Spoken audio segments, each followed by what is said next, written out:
Well, unfortunately, it does look as though it's going to be an active hurricane season. This is coming from Colorado State University and Dr. Phil Klotzbach. He's going with 23 named storms. The average is 14. He's going with 11 hurricanes. The average is 7. He's going 5 major hurricanes, and the average is 3. Now, this is coming out of NOAA. They came out with their outlook just last week, and they are going with 17 to 25 named storms, 8 to 13 hurricanes, and 4 to 7 major hurricanes. As you can see, all of those well above normal.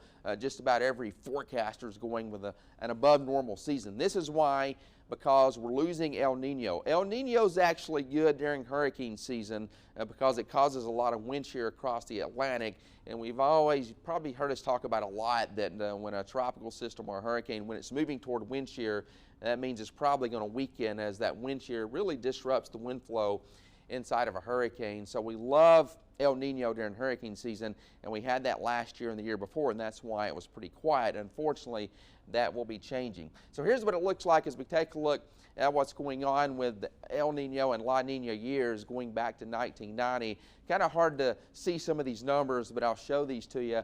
As we look back to 2005, of course, that was a very active year and a La Nina year. And then we go to, it looks like a 2010, 2011 La Nina, pretty strong La Nina.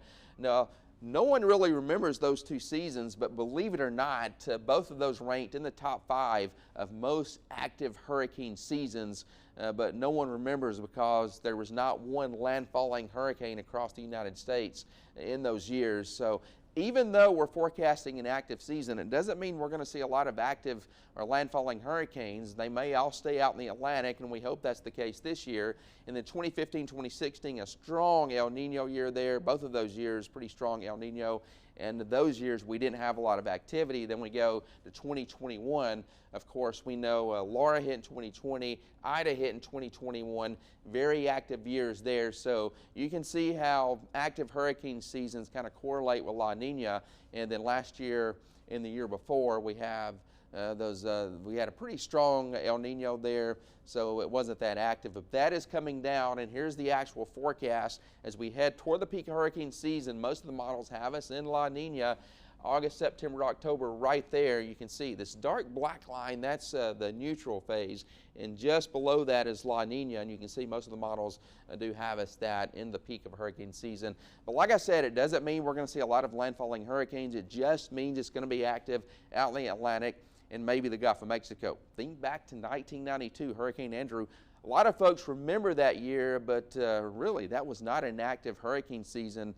So it only takes one hurricane to hit your area or have a big impact to make you think it was an active hurricane season. So we always have to be prepared. Of course, the live Doppler 10 Storm Tracker weather team will be watching it throughout hurricane season, and it goes from June 1st all the way to November 30th. We know it's probably going to be a very long year, and we'll be keeping an eye on it as we go through hurricane season.